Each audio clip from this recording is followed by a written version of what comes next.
Okay, I will. We're still trickling in though. Now we've got two listers. Are we expecting a third lister? Do we know? Are we expecting Wilson? No. Oh, Okay. Wilson's coming on Zoom. Okay. yeah, he said he would zoom in tonight. Alright. Oh, you got this. Without that.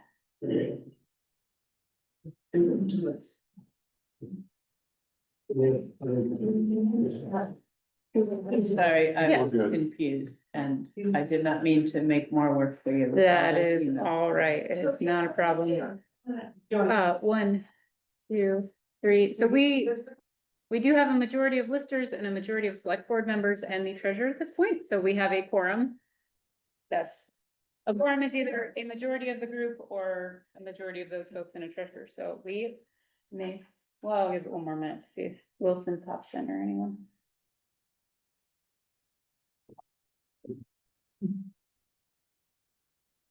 And then, hello, are you Jeff or Dennis? Yeah. Hi, Jeff. If you want to pull a chair up, you're welcome to join us. We usually don't have much of an audience, so you can come sit at the table if you'd like, or you can stay there. When I got the email, I just didn't understand what was going on, so I wanted to come just to see what was happening. And I think some of the members probably don't understand what's going on either, so we'll probably review it real quick. Maybe start with that. All right, it is 5 o'clock. There's a back. Oh, there's a whole back, yes. It's done by you. Right. I gave away all my agendas, so, That's what I was thinking. I will call the meeting to order. The first item on the agenda is to elect a chair and a vice chair for the ensuing year. Currently, Mike Loinian is finishing his term as chair. No, you are finishing your term as chair and Mike Loinian is finishing his term as vice chair. Yes, Barbara. I'd like to make a motion that we re-elect Jen Ansel as our Board of Abatement Chair and Mike as our Vice Chair. For a term of how long? 1 year. 1 year, yeah, for a term of 1 year. Just as a heads up. No, never mind, the BCA, no, take it back. Do I have a second? Yes? Yes. Tina seconded. All in favor of re-electing those currently I'm gonna holding? ask him about accept. Mike, is that okay with you? He did say yes over email. I emailed both of them. Thank you. Thank you, Janet. Thank you for your service. Thank you. So now you want to call for the vote again? All in favor? Aye. Opposed? Excellent. So, take over, thank you very much. So the, next item of business on the agenda is to approve the minutes of November 4th, 2024. Seems like a long time ago. Have people had a chance to review them? Just, I'm pretty short. to approve them? I move to approve the minutes of November 4th, 2024. Okay, is there a second? Second. And all those in favor, please say aye. Opposed? And approve those. And so the next thing is oath taking. The agenda is slightly different than the rules of procedure. I'm gonna go from the agenda, but it's okay for people. The next thing is to, well, that isn't actually the next thing. I guess the next thing is to open the hearing and name the taxpayers and the witnesses who are going to speak. And then a little bit. It's probably a good idea. For the applicants and so on.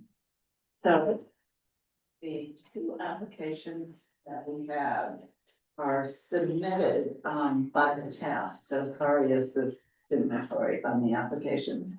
And the two taxpayers who are affected, Jeffrey Lewis, and that is parcel ID and it's 2. Two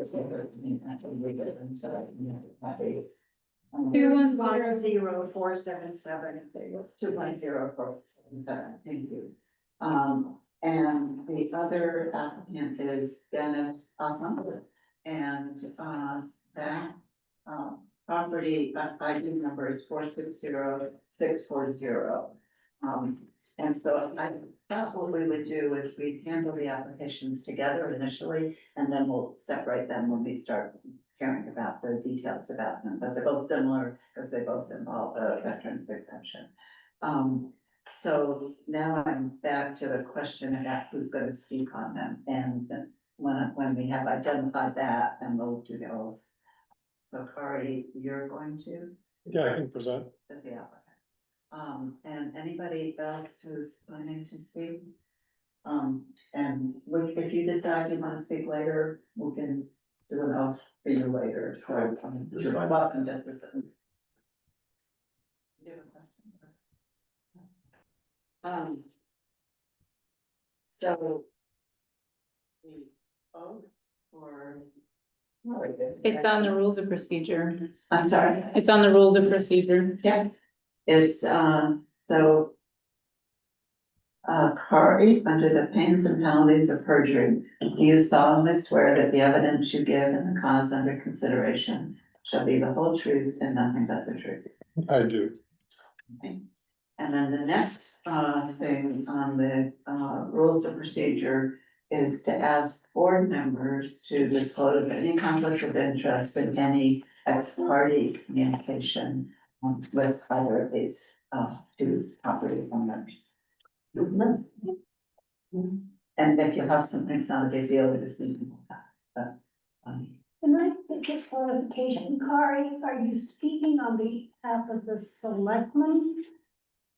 No, this was, presented to me, initially by the state, the Office of Veterans Affairs asked if. As the treasurer. As treasurer. I just wanted to Sure. get a clarification Yeah. of that as well. yeah, thank you, I appreciate that. So the next question, we have one of the taxpayers here, the question is whether they've received a copy of the board's rules of procedure, whether you have any questions. If you didn't get them and you don't have any questions, that's fine. I got it, but I just, like I said, I don't understand what the whole thing's about, so I just wanted to come and see. That's fine, yeah. I'm just working through the things that I know to work through, so, and now it says ask the taxpayer to identify the category, but because Kari is the applicant, I'm gonna go to Kari for those questions rather than the taxpayer. And so let's, if people feel comfortable with where we are at the moment, that we've covered everything. What I think hopefully Kari has kept you present, one, factual situation, maybe some background about why you're involved, and then present the second. one. Yeah. So as I was saying, I got a call in the spring from the Office of Veterans Affairs. They asked if the town would accept Jeff Luce's application, exemption. The problem was that the grant list had already been lodged. And, after talking it over with John, we thought that we would present it to the select board as an, omission and error, list comment list, omission and error, which we did, and the select board actually approved it. Then we were, informed that Dennis Upham is interested in applying for the exemption. He clearly missed the deadline. Just a footnote, the Office of Veterans Affairs owned that they just didn't see the application, or they didn't process the application in time. It was on them, but they were asking if we would take consideration of it. And Dennis just missed the deadline, but the office said that, you know, if the town would approve the exemption, they were okay with it. So I put it in the same category, and then it's around that time, John discovered that it's actually a matter of abatement. Once the grand list is lodged, the tax bills are printed with that data, then in order for the exemption to be approved by the town, it needs to be approved by the Board of Abatement. And so what's being proposed is a reduction in an abatement, the exemption is a reduction in the assessed value. Here in Calais, it's $40,000. And that translates on this year's tax rate to $1,179.80 for each exemption. And so really that's the matter before us. As I said in my memo, next year, I think both cases are likely just to be part of the process. There wouldn't be an approval. So the question before you is just whether to reduce, our tax revenue by this 2,000 and some odd dollars. Do you want to explain a little bit about the veterans exemption and why we're at 40,000, just for people who haven't been dealing? My understanding is the town voted to approve it back in, what was it, 2007? Yeah, so automatically the state, will cover $10,000 up to $10,000 of value. And that's for the education portion, right, which is about 70% of our tax rate. And then towns have the option to, approve up to $40,000. Taking it on, that liability of their own.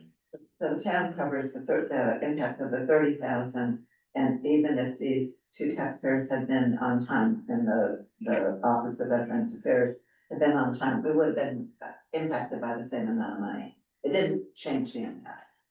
Right, Is that right? Yeah. It changes the tax rate that Kari set, yes, because that No, but reduction. I'm in- saying that the 1,179 that the town has to, come up with would have been the same. we would have, We're always responsible. 75% of that would have been spread out amongst all the other taxpayers. We would have accounted for that in the tax rate. As you- Yeah, thank you.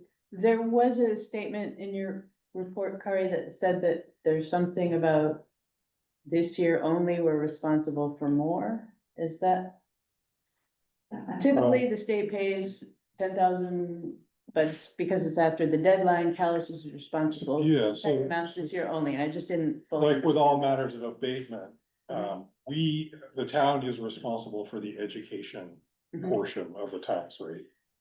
Whether we collect it from the taxpayer or not. So in this case, that means we're not seeing the revenue. Mhm. But we will be paying the. Okay. School district for Right, that. it's the 10,000 that we wouldn't normally have. Yes. covered. Yeah. Thank you. Other questions for Kari? I'm assuming also that we will not, provided we approve the abatement, we will not see these gentlemen again, that this will. For this issue, Of course, that the town will, give them the 40,000 exemption each year. that's my expectation. We don't even, there's no consideration when the listers, the treasurer, or anything either. This is just data that's presented to the town each spring, by the Office of Veterans Affairs, and we just incorporate it into the lister cards and then into the tax rate eventually. There's not like an application for it. The application is done initially with the Office of Veterans Affairs. Normally, we don't see anything other than the list that's given to us in the spring. Other question? I want to give you a chance to ask a question if you have one. I just have one question. What, I can't even think of your name. Kari. So, in what you were telling us is, it sounded like that my application was on time. It was. Okay, so that's why I don't understand why, if mine was on time, why is mine under abatement? It's because the state missed their deadline. They didn't incorporate your application into their list that they send to the town. So the town wasn't aware of that. When we set the tax rate, we didn't know about your exemption. Okay. And so, like I was saying, initially, we didn't think it was a matter of abatement, but then we came to find out that it is, because basically what the town is it's treating it like an abatement. We're forgiving that portion of the taxes and the rest of the town will make. That's for this year. Right, but I was confused if mine was on time, why it wasn't. Good There's question. an error by the state and they own it.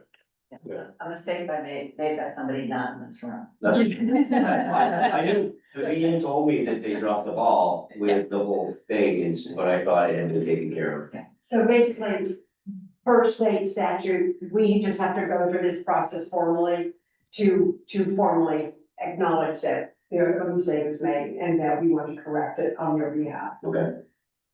Is that fair enough? Yeah, sure. Any other question? Yeah. Oh, not a question, but I guess I would goes for food for thought, that, you know, that this is a process that is warned in public, and maybe it would be worth adopting, a statement, in addition to a consideration of an approval of the abatement that recognizes the veteran status of the, I guess, the applicants, in this case. That, you know, they're veterans in good standing, and we're considering the approval of this relative to their service. It's also usually because it's filed under a mistake of the listers, which you're supposed to write even if it's a mistake of the state and not because of inability to pay. I think that's usually a pretty clear indication that the people applying have not done anything wrong. They'll leave a letter eventually, assuming it's approved, and I think the letter will certainly refer to the circumstances that we've been discussing in here. Yeah. I just want to mention that typically when we make a decision about an abatement, we go into deliberative session. We're not required to, and if people want to dispense with that and make a decision, that's fine.